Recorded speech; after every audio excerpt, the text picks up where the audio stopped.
स्वागत आहे तुम्हा सगळ्यांचं आपल्या आरपी मराठी स्टोरीज या चॅनलवर। चला सुरुवात करूया आपल्या आजच्या नवीन कथेला।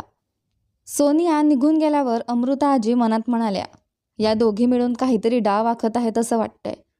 लवकरात लवकर शौर्य आणि मृणालचं विधिवत लग्न लावून द्यायला हवं, मग त्यांना काहीच करता येणार नाही।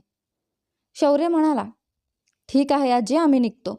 आजी प्रेमाने म्हणाल्या, अरे तुम्ही दोघांनी काही खाल्लंच नाही।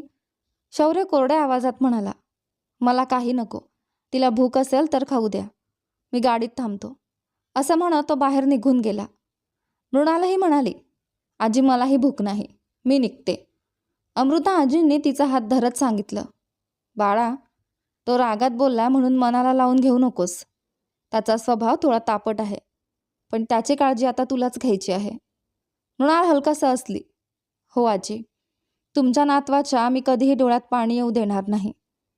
आजींनी प्रेमाने तिची दृष्ट काढली आणि तिला निरोप दिला। मृणाल गाडी जवळ आली तर समोरच्या सीटवर शौर्यच्या शेजारी सोनिया आधीच बसली होती।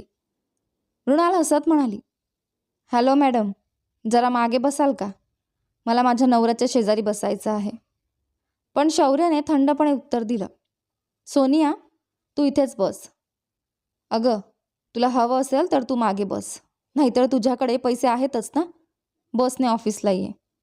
सोनियाने मृणालकडे पाहत उपहासाने स्मित केलं। मृणालने तिच्याकडे रागाने पाहिलं, पण काहीही न बोलता शांतपणे गाडीच्या मागच्या सीटवर जाऊन बसली। शौर्याने कार सुरू केली आणि थेट एका आलिशान हॉटेलसमोर जाऊन थांबवली। सोनियाने आश्चर्याने विचारलं, शौर्य, इथे गाडी का थांबवलीस? तो शांतपणे म्हणाला, हॉटेलमध्ये लोक कशासाठी येतात? जेवायला। सोनिया लगेच म्हणाली, अरे मी तर सकाळीच नाश्ता केला आहे। शौर्य हसत म्हणाला, तू नाही, मी जेवणार आहे। असं म्हणत त्याने आरशातून मागच्या सीटवर बसलेल्या मृणालकडे पाहिलं। ती मुद्दाम त्याच्याकडे दुर्लक्ष करून बाहेर बघत बसली होती। शौर्यने रागाने तिचा हात धरून तिला बाहेर ओढलं। हे काय करता? हात सोडा, दुखतंय मला, तो कठोर आवाजात म्हणाला। शांतपणे माझ्यासोबत येणार आहेस की नाही? तो सरळ एका टेबलावर जाऊन बसला। हे पाहून सोनियाच्या मनात पुन्हा मस्तर दाटून आला। तीही त्यांच्या समोर येऊन बसली। वेटरने ऑर्डर घेण्यासाठी आला। शौर्य म्हणाला, तुमच्या हॉटेलमधले सगळे बेस्ट पदार्थ प्रत्येकी एक प्लेट आणा। सोनिया आश्चर्याने म्हणाली, शौर्य, एवढे सगळे पदार्थ कशाला? तू एकटाच सगळं खाणार आहेस का? शौर्य मिश्किलपणे म्हणाला, तुला त्याची काळजी कशाला? मी एकटाच सगळं खाईन आणि बिल माझी बायको भरेल। हे ऐकताच मृणालच्या चेहऱ्याचा रंग उडाला। तिच्याकडे एवढे पैसेच नव्हते। त्याने मागवलेल्या जेवणाच्या बिलाच्या निम्मेही पैसे तिच्याकडे नव्हते। ती चिंतेने गप्प बसली। शौर्य तिच्याकडे पाहत म्हणाला, काय झालं, माझं बिल भरणार नाहीस का? आजपासून माझ्या जेवणाचा खर्चही तूच करायचा। मृणालने निराश होऊन कपाळावर हात ठेवला। तेवढ्यात सोनिया म्हणाली, शौर्य, ही मुलगी अशा महागड्या हॉटेलमध्ये कधी आलीही नसेल। इथल्या एका जेवणाचं बिल तिच्या महिन्याच्या पगारापेक्षाही जास्त असेल। हे घे माझं क्रेडिट कार्ड, तुला जे हवं ते ऑर्डर कर। शौर्यने तिच्याकडे पाहत शांतपणे म्हटलं, सोनिया, तुझं बोलणं झालं असेल तर जरा गाडीत जाऊन बस, मी येतो। मृणालने सोनियाकडे पाहून हलकंसं उपरोधिक स्मित केलं। ते पाहून सोनिया रागाने तिथून निघून गेली। थोड्याच वेळात सगळे पदार्थ आले। शौर्य निवांतपणे जेवू लागला। त्याच्या शेजारी मृणाल बसली आहे याचंही त्याला भान नसल्यासारखं तो वागत होता। मृणाल मनात म्हणाली, एकदा तरी मला जेवशील का म्हणून विचारेल असं वाटलं होतं, पण नाही, स्वतः निवांत खातोय आणि बिल मात्र मलाच भरायचं आहे। एवढे पैसे माझ्याकडे नाहीत, आता काय करू? शौर्यचं जेवण संपताच वेटर बिल घेऊन आला। शौर्यने ते बिल मृणालच्या हातात देत म्हटलं, हे घे, बिल भरून ये। नवऱ्याच्या घरी राहण्यासाठी पैसे देणारी तूच ना? मृणाल शांतपणे म्हणाली, ठीक आहे, तुम्ही गाडीत जा, मी बिल भरून येते। ठीक आहे, असं म्हणून शौर्य बाहेर गेला। मृणाल कॅश काउंटरजवळ जाऊन विनवणीच्या स्वरात म्हणाली, सर, माझ्याकडे पुरेसे पैसे नाहीत, हा माझा सोन्याचा चेन ठेवा, मी 1 तासात पैसे घेऊन येते आणि चेन परत घेऊन जाईन, प्लीज। कॅशियर तिच्याकडे आश्चर्याने पाहत चेन घेणार इतक्यात शौर्य तिथे आला आणि तिच्या हातातून चेन घेतली। तो रागाने म्हणाला, काय, या हॉटेलमध्ये बिलाऐवजी दागिने घेतात का? मृणाल अडखळत म्हणाली, ते तसं नाही। शौर्याचा आवाज आणखी कठोर झाला, घरी जेवण्यासाठी पैसे द्यायला चालतात, पण नवऱ्याच्या पैशाने जेवायला तुझा स्वाभिमान आड येतो का? तो तिच्या डोळ्यात पाहत म्हणाला, ही शेवटची चेतावणी आहे. पुन्हा कधी अशा प्रकारे राहणं, जेवणं किंवा इतर कोणत्याही गोष्टीसाठी पैसे द्यायचा प्रयत्न केलास तर मी काय करेन हे मलाही माहीत नाही. समजलं? मृणालने शांतपणे मान हलवली. शौर्यने बिल भरलं आणि तिघेही ऑफिसकडे निघाले. ऑफिसमध्ये पोचल्यावर तिघे कारमधून उतरून आत जाऊ लागले. आत शिरताना सोनियाने एका कर्मचाऱ्याला हळू आवाजात सांगितलं, मी सांगितलेलं काम आत्तापासून सुरू कर. तेव्हाच सगळं आपल्या प्लॅनप्रमाणे होईल. तो लगेच म्हणाला, हो मॅडम, तुम्ही सांगितल्याप्रमाणेच करतो. सोनियाच्या ओठांवर कपटी हास्य उमटलं. ती मनात म्हणाली, मृणाल, माझ्या शौर्याला माझ्यापासून दूर नेण्याचा प्रयत्न करतेस. आता मी जे नाटक सुरू केलंय त्यानंतर शौर्य तुझा तिरस्कार करेल आणि शेवटी माझ्याच गळ्यात मंगळसूत्र बांधेल. बघत जा. मनात मोठा डाव आखत ती आत्मविश्वासाने ऑफिसमध्ये शिरली. शौर्य सोनिया आणि मृणालला घेऊन ऑफिसमध्ये शिरला. आत येतात सोनियाने एका कर्मचाऱ्याला बोलावून कामाच्या सूचना दिल्या आणि कॅबिनमध्ये जाऊन बसली. मृणाल आपल्या कॅबिनमध्ये गेली. शौर्यच्या कॅबिनमध्ये सोनिया त्याच्या अगदी शेजारी बसलेली पाहून मृणालच्या मनात चीड निर्माण झाली. ती मनातच म्हणाली, छे, हिला अजिबात अक्कल नाही का? कशी काय इतकी जवळ बसली आहे आणि शौर्यही तिला दूर बसायला सांगत नाही.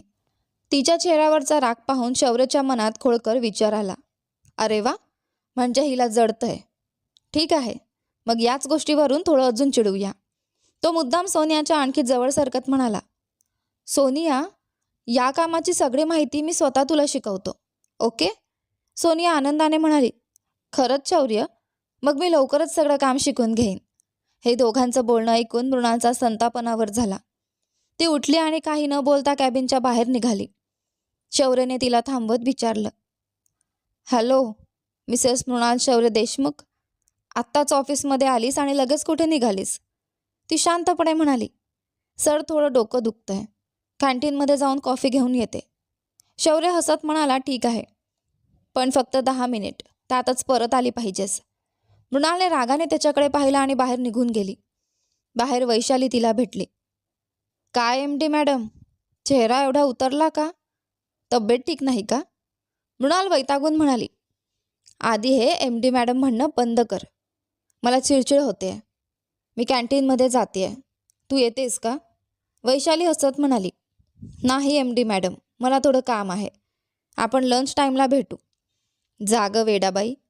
मृणाल हसत कॅन्टीनमध्ये गेली. तिने कॉफी मागवली आणि एका टेबलावर बसली. समोरच्या टेबलावर रवी नावाचा कर्मचारी डोक्यावर हात ठेवून चिंताग्रस्त बसला होता. तो अकाउंट्स विभागात काम करत होता. त्याला पाहताच मृणालने विचारलं, रवी, काय झालं? एवढा चिंतेत का बसलायस? रवी उठून तिच्या समोर येऊन बसला. मॅडम, एक मोठी अडचण आली आहे. सांग, काय झालं? तो हताशपणे म्हणाला, आमचे सिनियर केशव सर त्यांच्या मुलीच्या लग्नासाठी आठवड्याभराच्या रजेवर गेले आहेत. त्यामुळे सध्या सगळे अकाउंट्स मी पाहतोय. पण 2 दिवसांपासून मोठी रक्कम जुळत नाही आहे. मी विभागात सांगितलं तर त्यांनी 2 दिवसात हिशोब जुळव, नाहीतर ती रक्कम तुलाच भरावी लागेल असं सांगितलं. मॅडम, मी खूप गरीब घरातून आलो आहे. एवढे पैसे मी कुठून आणू? हे बोलताना त्याच्या डोळ्यात अश्रू आले. मृणाल शांतपणे म्हणाली, रवी, आधी शांत हो. केशव सरांना याबद्दल सांगता येणार नाही का? तो निराशेने म्हणाला, मॅडम, ते जाण्यापूर्वी सगळे हिशोब व्यवस्थित करूनच गेले होते. चूक माझ्याकडून झाली का हेच मला समजत नाही. मृणाल त्याला धीर देत म्हणाली, ठीक आहे, आज माझं काम संपलं की मी स्वतः येऊन अकाउंट्स तपासते. काळजी करू नकोस. रवीच्या चेहऱ्यावर आशेचा किरण उमटला. खूप खूप धन्यवाद मॅडम. मृणाल तिथून निघून गेली. ती गेल्यावर रवीच्या चेहऱ्यावर कपटी हास्य उमटलं. तो मनात म्हणाला, मृणाल, मी या कंपनीत आल्यापासून तुला माझ्या जाळ्यात अडकवायचा प्रयत्न करतोय, पण तू कधी माझ्याकडे वळूनही पाहिलं नाहीस. शौर्य तुला घेऊन गेला, पण नशीब माझ्या बाजूने आहे. सोनिया स्वतः माझ्याकडे मदत मागायला आली आहे. तिने आखलेला प्लॅन मी माझ्या पद्धतीने बदललाय. लवकरच तुला माझ्या हातातील बाहुली बनवीन. तयार राहा. तो लगेच सोनियाला फोन करून मृणालसोबत झालेलं सगळं संभाषण सांगू लागला. सगळं आपल्या योजनेप्रमाणे घडत असल्याचं ऐकून सोनिया मनोमन खूप खुश झाली. दरम्यान शौर्याच्या कॅबिनमध्ये सागर आणि अजय आले. कॅबिनमध्ये सोनियाला पाहता सागरच्या चेहऱ्यावर नाराजी उमटली. तो शौर्याकडे पाहून म्हणाला, अरे, माझी बहीण कुठे आहे? तो बोलत असतानाच मृणाल आत आली. ती हसत म्हणाली, काय सागर दादा, मला शोधत होतात का? सागर प्रेमाने म्हणाला. हो ग, तुझ्या लग्नासाठी तुला जे हवं असेल ते तुझा भाऊ म्हणून मी घेऊन द्यायचं ठरवलंय. म्हणून तुला स्वतः दुकानात घेऊन जायचं म्हणतोय. तेवढ्यात सोनिया उपरोधिक हसत म्हणाली. हो मृणाल, तुझ्या दादाला फार महागड्या गोष्टी मागू नकोस बरं का. बिचारा, तोही तुमच्यासारख्याच मध्यमवर्गीय कुटुंबातून आहे. त्यामुळे थोड्या स्वस्त वस्तूच माग. मृणालने सोनियाकडे रागाने पाहिलं आणि नंतर सागरकडे वळून हसत म्हणाली. दादा, मला तुमचे आशीर्वाद मिळाले की तेच माझ्यासाठी सगळ्यात मोठं गिफ्ट आहे. मला दुसरं काहीही नको.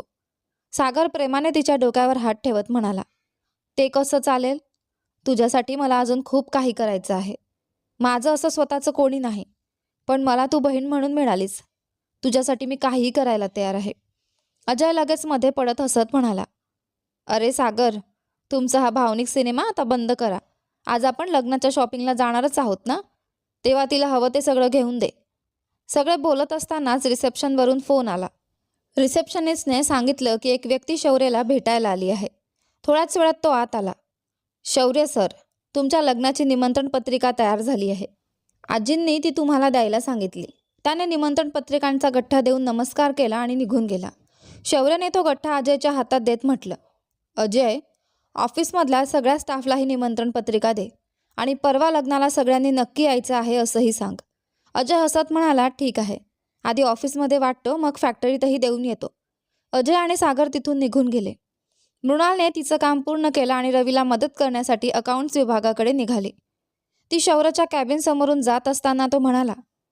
मृणाल, निघायचं का? ती म्हणाली. नाही, आधी अकाउंट्स विभागात जाऊन येते, तिथे थोडं काम आहे.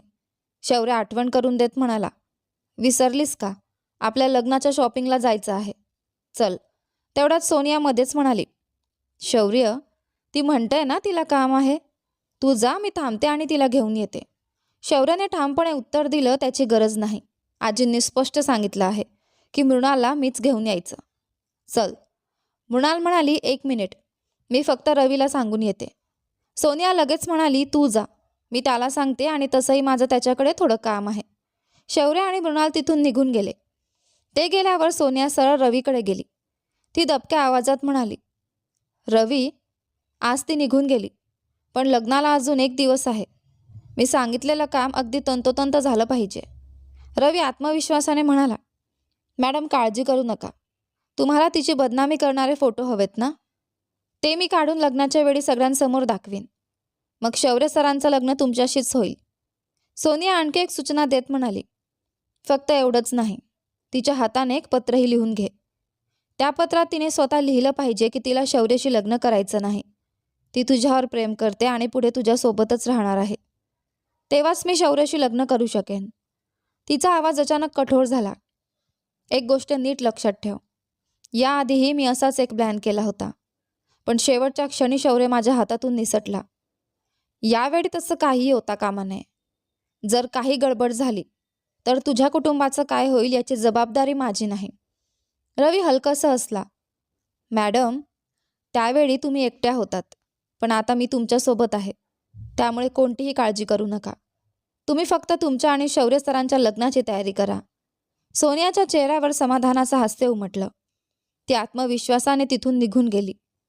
रवी मात्र तिच्या जाणाऱ्या पाठमोऱ्या आकृतीकडे पाहत मनातच कपटीपणे हसला. मृणाल, आता तुला शौर्यपासून दूर करण्यासाठी मला योग्य संधी मिळाली आहे. या खेळात सगळ्यांना वाटेल की मी सोनियाला मदत करतोय, पण माझा खरा डाव वेगळाच आहे. लवकरच तुझं आयुष्य माझ्या मुठीत असेल.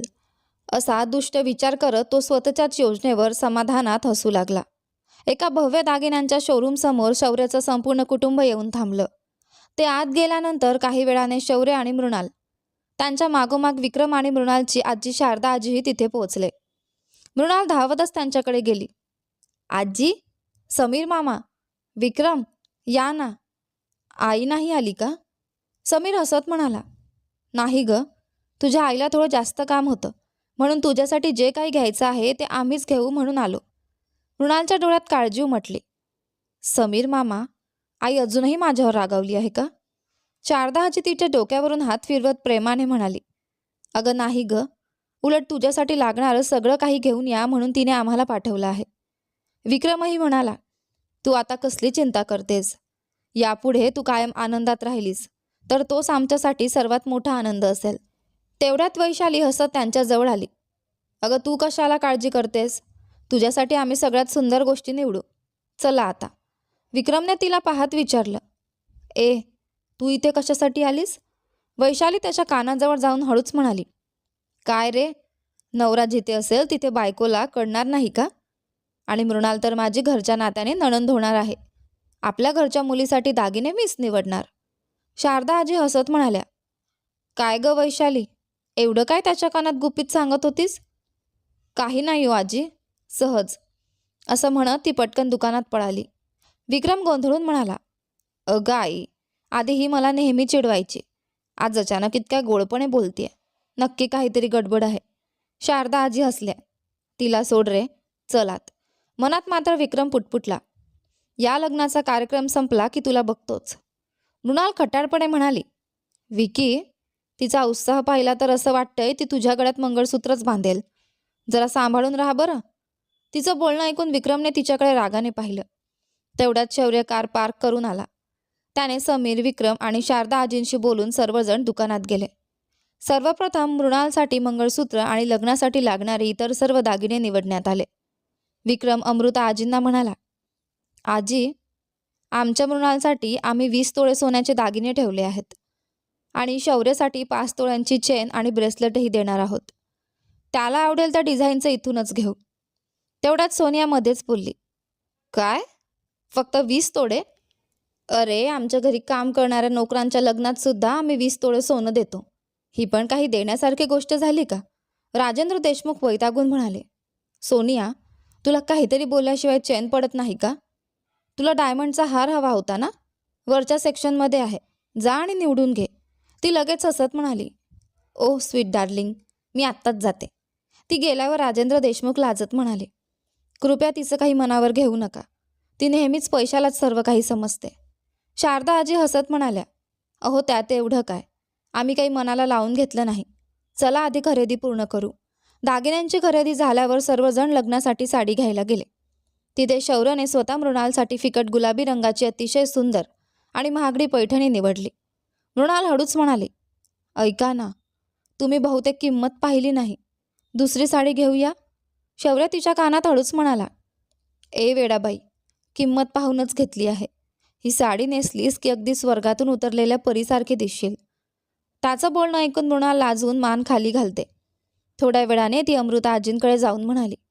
आजी, ही साडी खूप महाग वाटते, दुसरी पाहूया ना. अमृता आजी प्रेमाने म्हणाल्या. त्याची काही गरज नाही. शौर्यने ही साडी तुझ्यासाठी मनापासून निवडली आहे. किंमत किती आहे माहिती आहे? फक्त 1,00,000 रुपये. या घरची मोठी सून होणार आहेस तू. आता किमतीचा विचार करणं सोड. मृणाल शांतपणे मान हलवते. तेवढ्यात सोनिया पुन्हा टोमणा मारत म्हणाली. वा, आपल्या महाराणीसाठी 1,00,000 रुपयांची लग्नाची साडी. हिच्या घरच्यांच्या वर्षभराचं उत्पन्न एकत्र केलं तरी एवढे पैसे होणार नाहीत. हे ऐकताच शौर्याचा संयम सुटला. तो संतापून म्हणाला. मॉम, तुम्ही नेमकं काय बोलताय? ही माझी होणारी पत्नी आहे, तुमची सून आहे. प्रत्येक वेळी तुम्ही हिचा अपमान का करता? आणि तिच्यासाठी जे काही घेतोय ते सगळं माझ्या स्वतःच्या कमाईतून घेतोय. हे बोलून शौर्य संतापाने दुकानाबाहेर निघून गेला. सोनिया गेल्यानंतर अमृता आजी नाराजीने म्हणाल्या. का ग शांती, प्रत्येक शुभप्रसंगी असंच का वागतेस? बघ, तुझ्या बोलण्यामुळे शौर्य रागावून निघून गेला. मृणाल लगेच म्हणाली. आजी, मी त्यांना समजावून घेऊन येते. तुम्ही बाकीच्यांची खरेदी करा. शारदा आजी, तुम्ही थांबा, मी लगेच येते, असं म्हणत ती शौर्याच्या मागे गेली आणि त्याचा राग शांत करून पुन्हा दुकानात घेऊन आली. सगळी खरेदी झाल्यावर अमृता आजींनी शारदा आजींच्या हातात काही पिशव्या दिल्या. हे घ्या, यात तुमच्या सगळ्यांसाठी कपडे आहेत. कृपया नकार देऊ नका. आणि हो वैशाली, खूप बोलतेस तू. हा ड्रेस खास तुझ्यासाठी घेतला आहे. वैशाली आनंदाने म्हणाली. खूप खूप धन्यवाद आजी. सगळ्या निघायच्या तयारीत असतानाच अजय आणि सागर तिथे आले. नित्या सागरकडे रागाने पाहत म्हणाली. ही येण्याची वेळ आहे का? तुम्ही माझ्यासाठी ड्रेस निवडणार म्हणाला होता आणि इतका उशीर करून आलात. सागर हळूच म्हणाला. शांत, हळू बोल, कोणी ऐकेल. आलो ना शेवटी. सगळ्यांची माफी मागतो. काम खूप होतं म्हणून उशीर झाला. अजय लगेच मिश्किलपणे म्हणाला. खरंच, तुम्ही काय बोलला ते माझ्या कानातच पडले नाही. हे ऐकून सागरने त्याच्याकडे रागाने पाहिलं. तेवढ्यात शौर्य म्हणाला, सागर, आज रात्री जहाजातून पाठवायचा माल सगळा तयार आहे ना? हो, सगळं तयार आहे. त्याच कामामुळे उशीर झाला. बरं आजी, मला मृणालसाठी अजून काही दागिने घ्यायचे आहेत. तुम्ही सगळे आधी घरी जा. मी, शौर्य, मृणाल, अजय आणि नित्या खरेदी करून कारने येतो. अमृता आजी मान हलवत म्हणाल्या, ठीक आहे बाळा, पण तुम्ही तिघांनी लवकर घरी यायचं. विक्रम, शारदा आजी आणि वैशाली यांनी मृणालला प्रेमाने सांगून निरोप दिला. दरम्यान सागरने नित्याला हळूच बाजूला केलं. त्याने एक सुंदर अंगठी घेतली आणि तिच्या बोटात घातली. नित्या हसत म्हणाली, हे सगळं ठीक आहे मिस्टर सागर, पण माझ्याशी लग्न कधी करणार? सागर तिच्याकडे प्रेमाने पाहत म्हणाला, अगं वेडाबाई, थोडा धीर धर. माझं म्हणावं असं कोणीच नाही. मलाच तुझ्या घरी येऊन तुझा हात मागावा लागेल. आधी मी शौर्यशी बोलतो, मग सगळ्यांची परवानगी घेऊ. ठीक आहे. नित्याच्या डोळ्यात आनंद चमकला.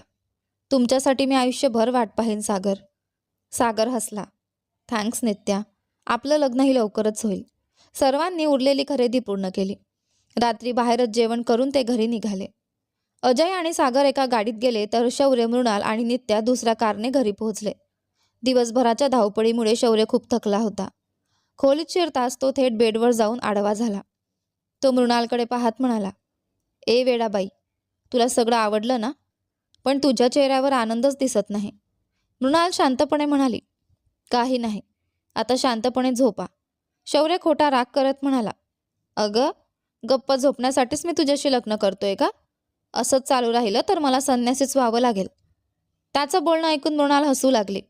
त्याच्या शेजारी येऊन शांतपणे झोपली.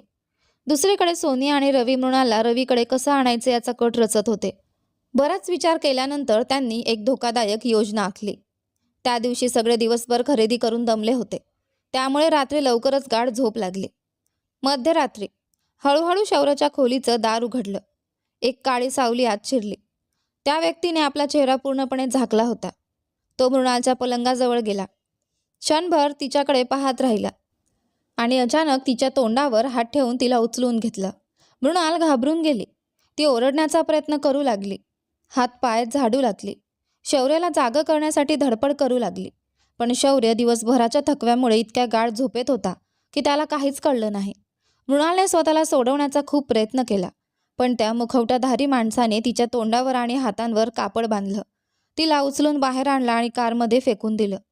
भीतीने मृणालचं संपूर्ण शरीर थरथर कापू लागलं. काही क्षणांतच ती अर्धबेशुद्ध झाली.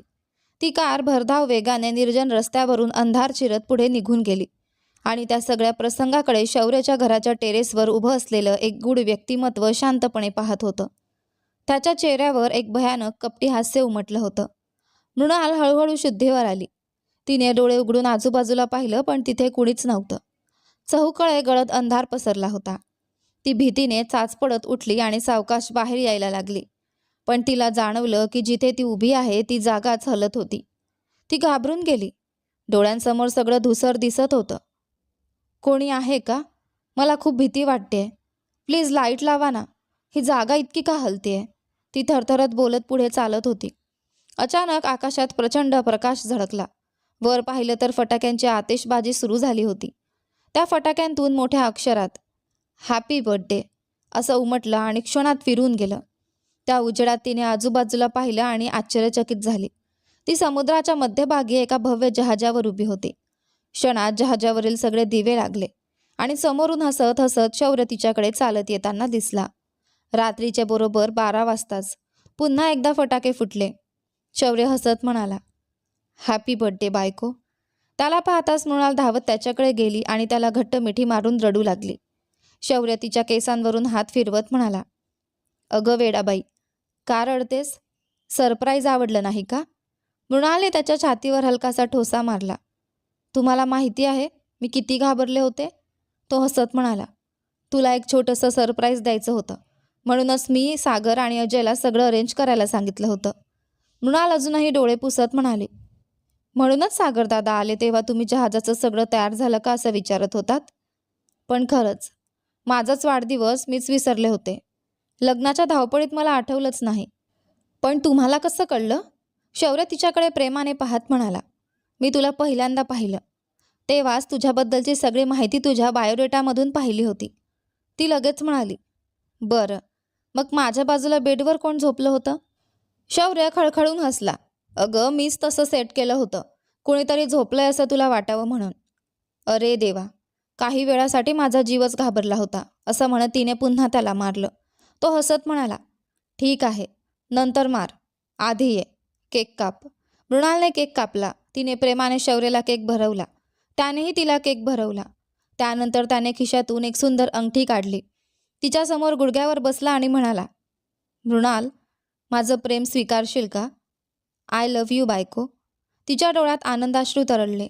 ती हसत म्हणाली, माझ्या नवऱ्याला विचारून सांगते. दोघेही हसू लागले. शौर्याने तिच्या बोटात अंगठी घातली. मृणालने त्याच्या कपाळावर प्रेमाने चुंबन दिलं. तो उठला आणि तिच्या ओठांवर आपल्या प्रेमाची मोहर उमटवली.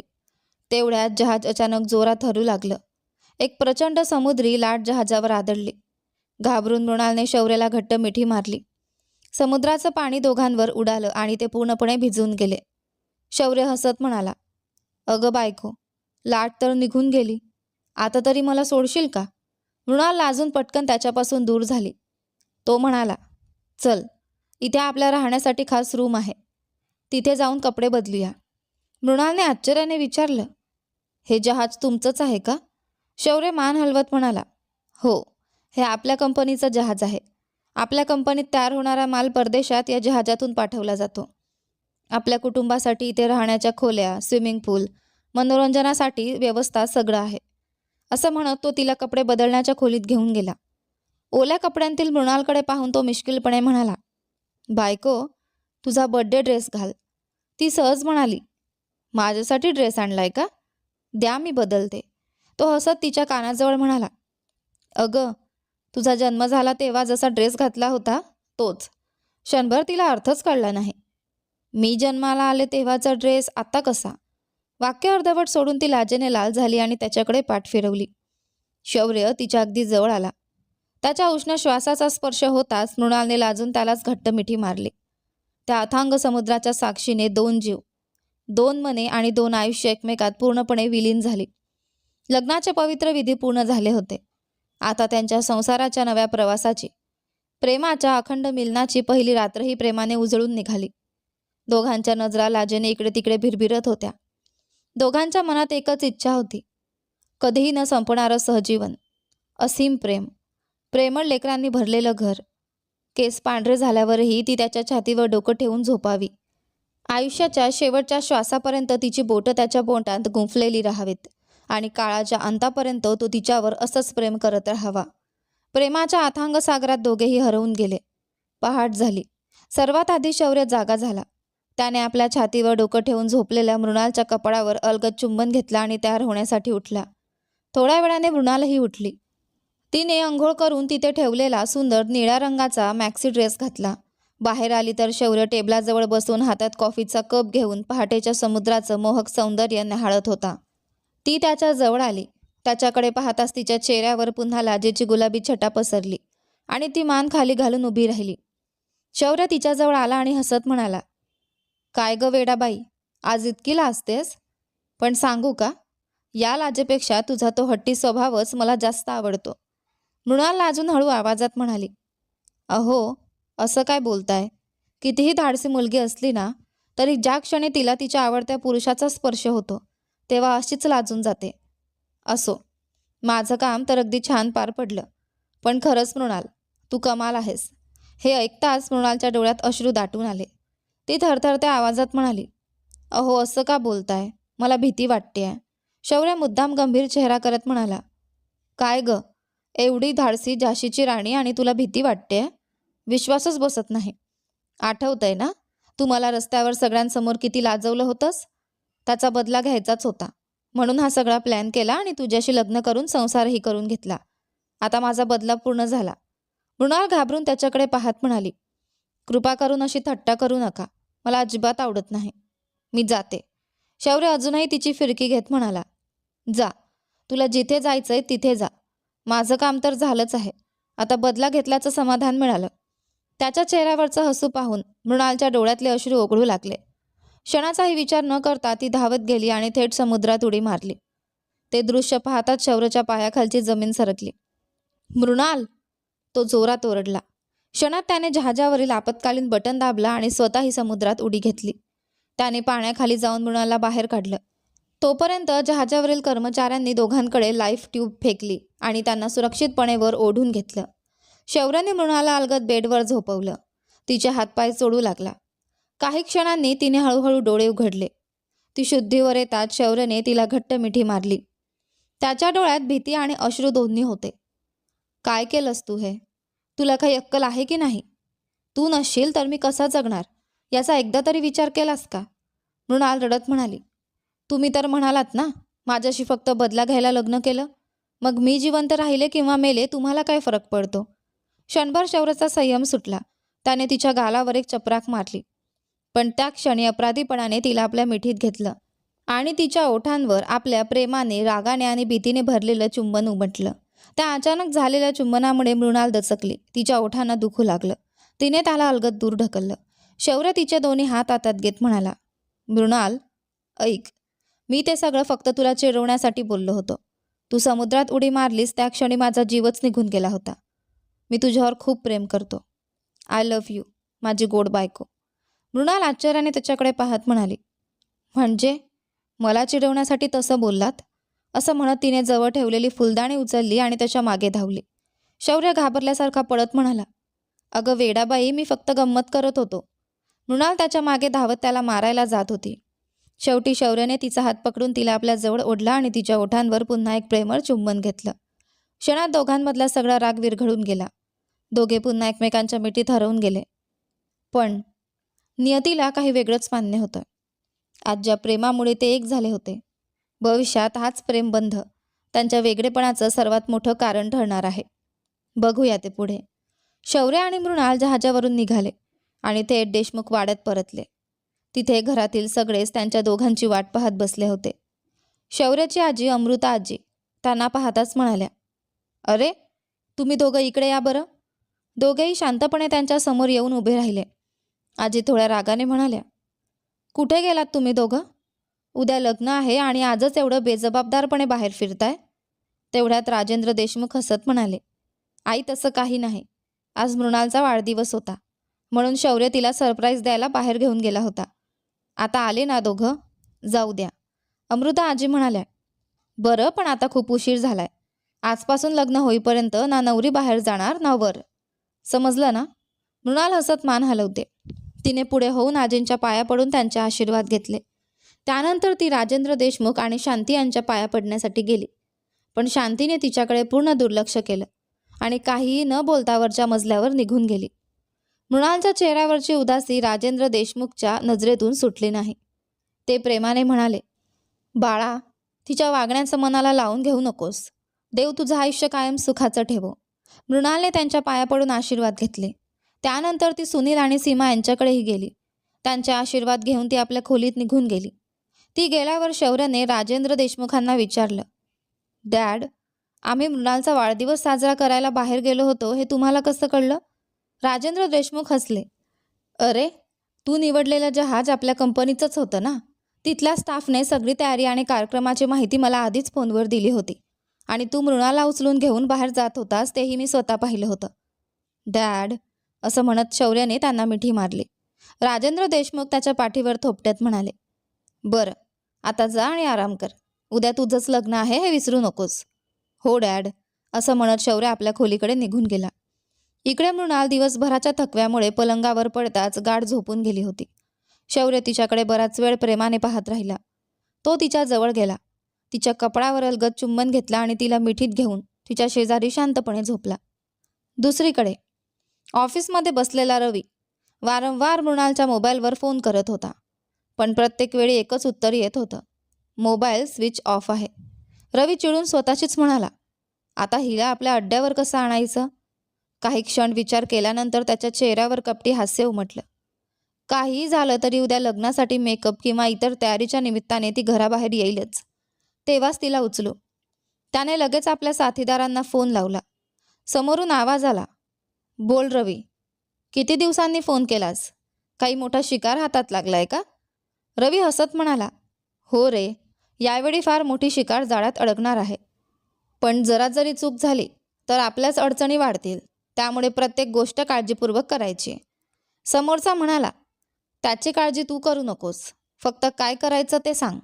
रवी गंभीर होत म्हणाला, एक गोष्ट लक्षात ठेवा, यावेळी जिचं अपहरण करायचं आहे तिच्यावर कुणीही हात लावायचा नाही. ती पूर्णपणे माझी जबाबदारी आहे.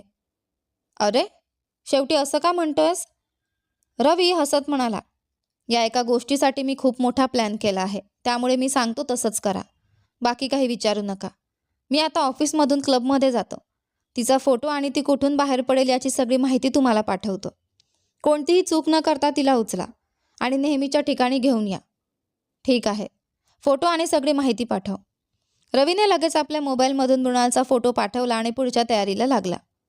दरम्यान विक्रम आपली मोठी बहिणीसारखी असलेल्या सुमनजींना म्हणाला, ताई, सगळी तयारी लवकर करून ठेव. उद्या सकाळी खूप लवकर निघायचं आहे. सुमनच्या चेहऱ्यावर मात्र चिंता स्पष्ट दिसत होती. ती हळू आवाजात म्हणाली, विक्रम, माझं मन काही शांत नाही. तुझं आयुष्य सुखाचं व्हावं एवढंच मला वाटतं. पण का कोण जाणे, या लग्नात मनापासून आनंदी होता येत नाहीये. विक्रम तिच्या खांद्यावर हात ठेवत हसला. ताई, अजूनही तोच विचार करतेस? अरे, आपल्या घरच्या मुलीचं लग्न आहे. आपणच आनंदाने उभं राहून सगळं पार पाडायचं. काय म्हणतो समीर? समीरही हसला. बाकी कशाचाही विचार करू नकोस. आधी उद्याच्या तयारीकडे लक्ष दे. विक्रमने बहिणीकडे पाहत हसत मान हलवली. ठीक आहे ताई, पण लवकर जाऊन ये. हो रे, असं म्हणत सुमनजी जवळच्या महादेव मंदिरात निघून गेली. मंदिरात पोहोचल्यावर तिने मृणालच्या नावाने अभिषेक आणि पूजा केली. पूजा संपल्यानंतरही तिच्या मनात एक अनामिक अस्वस्थता होती. ती मंदिराच्या पायऱ्यांवर बसली आणि हात जोडून डोळे मिटत मनोभावे प्रार्थना करू लागली. देवा, उद्या माझ्या मुलीचं लग्न आहे. तिचं संपूर्ण आयुष्य आनंदात जावो. तिच्या वाट्याला कोणतंही दुःख येऊ देऊ नकोस. इतक्यात मंदिराच्या एका कोपऱ्यात स्थानस्थ बसलेले एक शिवभक्त साधू हळूहळू डोळे उघडून म्हणाले, अगं मुलीची आई, तुझ्या मुलीला महादेव कोणतंच दुःख देणार नाहीत, पण ती स्वतःच त्या दुःखाच्या दिशेने पावलं टाकणार आहे. तिच्याच हातून तिच्या आयुष्यात कायमस्वरूपी विरहाचं बी पेरलं जाणार आहे. हे सगळं महादेवांच्या इच्छेनुसारच घडणार आहे. हे बोलून ते पुन्हा ध्यानात लीन झाले. त्यांचे शब्द ऐकताच सुमनजींच्या अंगावर काटा आला. तिचं हृदय जोरात धडधडू लागलं. तिने पुन्हा हात जोडले आणि अश्रूंनी भरलेल्या डोळ्यांनी देवाकडे पाहत म्हणाली, देवा, माझ्या मुलीच्या वाट्याचं प्रत्येक दुःख मला दे, पण माझी मृणाल कायम आनंदी राहू दे. दरम्यान देशमुख वाड्यात शौर्यच्या खोलीबाहेर नित्या येऊन दरवाजा ठोठावू लागली. शौर्यने दरवाजा उघडला. काय ग नित्या, काही काम होतं का? ती हसत म्हणाली, मला काही नाही हवं दादा. आईने सांगितलं आहे वहिनी तयार झाल्या की त्यांना ब्युटी पार्लरमध्ये घेऊन जायचं आहे. मी खाली वाट पाहते, त्यांना लवकर पाठवता का? शौर्य मान हलवत म्हणाला, ठीक आहे. 10 मिनिटात तुझी वहिनी खाली येईल. बरं दादा, असं म्हणत नित्या खाली निघून गेली. त्यानंतर शौर्यने मृणाला सगळी गोष्ट सांगितली. ती तयार होऊन बाहेर पडू लागली. तेवढ्यात शौर्यने हाक मारली, ए बायको, इकडे ये ना. मृणाल दारातूनच म्हणाली, तिथूनच बोला, मला व्यवस्थित ऐकू येतंय. शौर्य मिश्किलपणे हसला. ही बोलून सांगायची गोष्ट नाही, जवळ येऊन समजून घ्यायची गोष्ट आहे, असं म्हणत तो तिच्या जवळ आला. क्षणाचाही विलंब न करता त्याने तिच्या ओठांवर हलकंसं चुंबन दिलं. तो आणखी जवळ येऊ लागला. मृणालला त्याचा हेतू लक्षात आला. ती पटकन त्याला हलकंसं दूर ढकलत लाजून म्हणाली, मला उशीर होतोय, मी निघते. हे बोलून ती धावतच खोलीबाहेर निघून गेली. शौर्य मात्र तिच्या जाणाऱ्या पाठमोऱ्या आकृतीकडे पाहत हसत उभा राहिला. सकाळपासून देशमुख वाड्यात लग्नाची लगबग सुरू होती. प्रत्येकजण आपापल्या कामात व्यस्त होता. सीमा नित्याला म्हणाली, नित्या, जरा जाऊन बघ ग, तुझी वहिनी तयार झाली का? हो आई, असं म्हणत नित्या वर जायला निघाली, पण ती काही पावलं पुढे गेली असेल तेवढ्यात सागरने तिचा हात पकडून तिला आपल्या जवळ ओढलं. नित्या दचकून म्हणाली, अहो सागर, काय करताय? मला वहिनी तयार झाला का ते बघायला जायचं आहे, सोडा मला. सागर मिश्किलपणे हसत म्हणाला, 1 मिनिट थांब ना. आज तू इतकी सुंदर दिसतेस की अगदी एखाद्या परीसारखी. जाताना काहीतरी गिफ्ट देऊन जा. नित्याने हसत त्याच्या गालावर हलकीशी चापट मारली. हे पुरेसं आहे का? असं म्हणत ती खळखळून हसत तिथून पळून गेली. सागर गाल चोळत स्वतःचीच म्हणाला, अगं पापी, मी काय मागितलं आणि काय देऊन गेलीस? दुसरीकडे सोनिया गाढ झोपेतून जागी झाली. ती घड्याळाकडे पाहत घाबरून म्हणाली, अरे देवा, इतका वेळ कशी झोप लागली आणि मी इथे कशी आले? मला काहीच आठवत नाही. तिने पुन्हा वेळ पाहिली. मुहूर्ताला अवघे 30 मिनिटे उरली होती.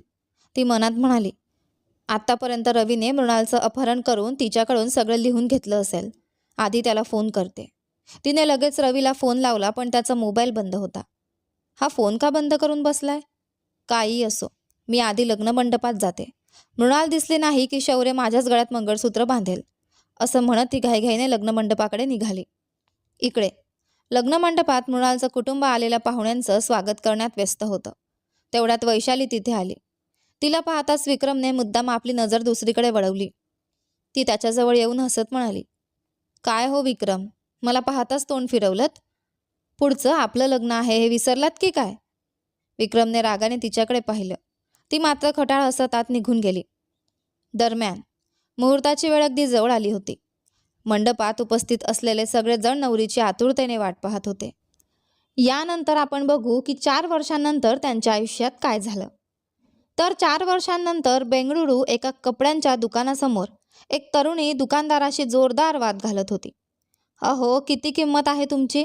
माझ्याशीच असा आवाज चढवून बोलता? या भागाबाहेर पडा एकदा, मग दाखवते तुम्हाला. मी सांगितलेल्या किमतीत द्यायचं असेल तर द्या, नाही तर सरळ नाही म्हणायचं.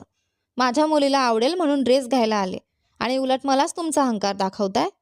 बाहेर या, मग बोलते तुमच्याशी. तिचा आवाज इतका मोठा होता की आजूबाजूला गर्दी जमली. शेवटी दुकानदाराने हार मानली आणि तिने सांगितलेल्या किमतीतच तो ड्रेस तिला दिला. ती ड्रेस घेऊन घरी परतली. घरात शिरताच एक गोंडस मुलगी धावत आली आणि तिच्या पायाला बिलगली. आई, माझ्यासाठी नवीन ड्रेस आणलास ना? मृणाल प्रेमाने तिचे गाल ओढत म्हणाली, माझ्या गोड माहीसाठी मी ड्रेस आणणार नाही का? आणलाय. आज संध्याकाळी तुझ्या सगळ्या मित्रमैत्रिणींना बोलावू आणि तुझा वाढदिवस मोठ्या आनंदात साजरा करू. चालेल ना? माही आनंदाने उड्या मारत म्हणाली, ओके मम्मी. असं म्हणत ती पुन्हा आपल्या मित्रांसोबत खेळायला धावत गेली. तेवढ्यात घरातून आवाज आला, झालं का तुमचं दोघींचे लाड? बरं, मी ऑफिसला निघतोय, तू येणार नाहीस का? मृणाल हसत म्हणाली, तू जा. आज मी माहीसोबतच राहणार. आज तिचा वाढदिवस आहे. अशा दिवशी तिला एकटी कशी सोडू? आज मी सुट्टी घेतली आहे. समोरच्याने मान हलवली. मृणाल हसत घराबाहेर पडली. खरंच ती एक उत्तम मुलगी होती आणि त्याहूनही उत्तम आई. दुसरीकडे देशमुखवाड्यात शौर्य अजूनही आपल्या खोलीत झोपला होता. तेवढ्यात एक छोटासा मुलगा त्याच्या अंगावर चढून बसला. डॅडी, उठा ना. मी एवढा छोटा असून उठलो आणि तुम्ही अजून झोपलात? तो मुलगा म्हणजे अभिनव. तेवढ्यात सोनिया आत आली. ती अभिनवला म्हणाली, अभि, डॅडींना त्रास देऊ नकोस. बिचारे काल रात्री उशिरापर्यंत कामात व्यस्त होते. चल, खाली जाऊन छोट्या आजीकडे नाश्ता कर. अभिनव खाली निघून गेला. शौर्य हळूहळू उठून बसला.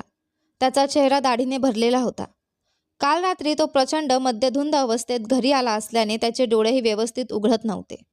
सोनिया त्याच्याकडे पाहत थंड आवाजात म्हणाली, काय शौर्य, अजूनही तुझ्या माझी बायकोची आठवण येते का? ती तर कोणासोबत पळून गेली. अजून किती दिवस तिच्याच आठवणीत राहणार? निदान तुझ्या मुलासाठी तरी चांगला बाबा हो. हे बोलून ती निघून गेली. सोनियाच्या शब्दांनी शौर्याचा संताप अनावर झाला. त्याने बाजूला पडलेली काचेची बाटली उचलली आणि समोर भिंतीवर लावलेल्या मृणालच्या फोटोवर जोरात फेकून मारली. काच फुटण्याचा मोठा आवाज झाला. शौर्य वेड्यासारखा ओरडला, मृणाल, तू कुठेही असशील, पण तुला आम्ही कधीच सोडणार नाही. माझ्या आयुष्यातली प्रत्येक आनंद तू हिरावून घेतलास. तुला याची किंमत मोजावीच लागेल. दरम्यान मृणाल आता एका मोठ्या कापड उत्पादन कंपनीत काम करत होती. ती ऑफिसमध्ये आली, हजेरी नोंदवली आणि आपल्या कामाला सुरुवात केली. काही वेळाने ऑफिस बॉय तिच्या टेबलाजवळ आला. मृणाल मॅडम, MD सरांनी तुम्हाला त्यांच्या कॅबिनमध्ये बोलावलं आहे. मृणालने ठीक आहे सर असं म्हणत MDच्या कॅबिनकडे पावलं वळवली. तिने दरवाजावर हलकंसं टकटक केलं. मे आय कम इन सर?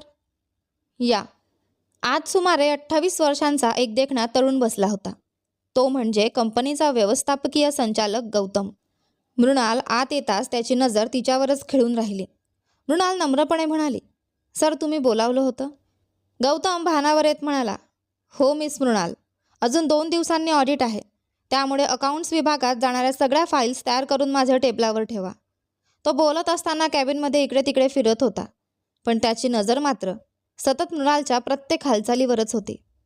ठीक आहे सर असं म्हणत ती निघू लागली. तेवढ्यात गौतमने पुन्हा तिला थांबवलं. मृणाल, आज तुमची मैत्रीण विजया आली नाही का? मृणाल हसून म्हणाली, नाही सर, आज तिच्या मुलीचा वाढदिवस आहे म्हणून तिने सुट्टी घेतली आहे. ओह, ठीक आहे. मृणाल तिथून निघून आपल्या कामात व्यस्त झाली. ती गेल्यावर गौतम खुर्चीत रेलून बसला आणि तिच्या जाणाऱ्या दिशेकडे पाहत मनातच म्हणाला, मृणाल, तुला मी इतक्या सहज जाऊ देणार नाही. आज तू माझ्यापासून दूर राहू शकतेस, पण एक दिवस तुला कायमचं माझंच बनवेन. तयार राहा माझ्या प्रिये. त्याच्या डोळ्यात वेडसर मालकी भाव स्पष्ट दिसत होता. संध्याकाळ झाली. मृणाल आपलं काम पूर्ण करून घरी निघण्याच्या तयारीत होती. तेवढ्यात गौतमने तिला पुन्हा बोलावलं. मृणाल, अजून काही फाईल्स पेंडिंग आहेत, त्या पूर्ण करून मग जा. उशीर झाला तर मी स्वतः तुम्हाला घरी सोडतो. मृणाल नम्रपणे म्हणाली, सॉरी सर, पण आज माझ्या मुलीचा वाढदिवस आहे. मला लवकर घरी पोहोचायचंच आहे. उद्या सकाळी येऊन सगळी पेंडिंग कामं पूर्ण करते. गौतम काही क्षण तिच्याकडे पाहत राहिला. मग हसत म्हणाला, ठीक आहे, जा. पण उद्या कितीही उशीर झाला तरी सगळी कामं पूर्ण करूनच घरी जायचं. हो सर, असं म्हणत मृणाल तिथून निघाली. इकडे विजय आणि छोटी माही यांनी वाढदिवसाची सगळी तयारी करून ठेवली होती. शेजारी, नातेवाईक आणि माहीचे मित्रमैत्रिणीही आले होते. तेवढ्यात ढापा टाकत मृणाल घरी पोहोचली. ती माहीला जवळ घेत म्हणाली, सॉरी ग माझ्या बाळा, यायला थोडा उशीर झाला. चल आता आपण वाढदिवस साजरा करूया. सगळ्यांनी टाळ्या वाजवत वाढदिवसाचं गाणं म्हटलं. माहीने आनंदाने केक कापला. सर्वांनी तिला शुभेच्छा दिल्या आणि आणलेल्या भेटवस्तू तिच्या हातात दिल्या. विजीने प्रेमाने माहीच्या गळ्यात एक सुंदर सोन्याची चेन घातली. हे पाहून मृणालच्या चेहऱ्यावर समाधानाचं हास्य उमटलं. थोड्या वेळाने ती माहीला मांडीवर बसवत म्हणाली, माझ्या गोड बाळा, ऑफिसमधून घाईघाईत आल्यामुळे आई तुला गिफ्ट आणू शकली नाही. सांग तुला काय हवंय, आई तुला नक्की आणून देईल. माहीने निरागसपणे तिच्याकडे पाहिलं. तिच्या छोट्या डोळ्यात एकच इच्छा होती. ती हळू आवाजात म्हणाली, आई, मला बाबांना भेटायचं आहे. मला बाबांकडे घेऊन चल ना. हे शब्द ऐकताच मृणालच्या डोळ्यात अश्रू दाटून आले. तिने माहीला घट्ट मिठी मारली. अश्रूंनी भरलेल्या आवाजात ती म्हणाली, बाळा, आपल्या आयुष्यात आता आपलं असं कोणी नाही. तुला मी आहे, मला तू आहेस, आणि आपल्या दोघींसाठी विजी आहे. एवढंच आपलं छोटंसं जग आहे. हे बोलतानाच तिचा आवाज भरून आला आणि ती माहीला मिठीत घेऊन शांतपणे रडू लागली. रात्री माहीचा वाढदिवस मोठ्या आनंदात साजरा झाला. पाहुणे निघून गेल्यावर विजीने माहीला प्रेमाने जेवण भरवलं. तिला झोपवलं आणि हळूच खोली बाहेर आली. बाहेर बाल्कनीत मृणाल एकटीच उभी होती.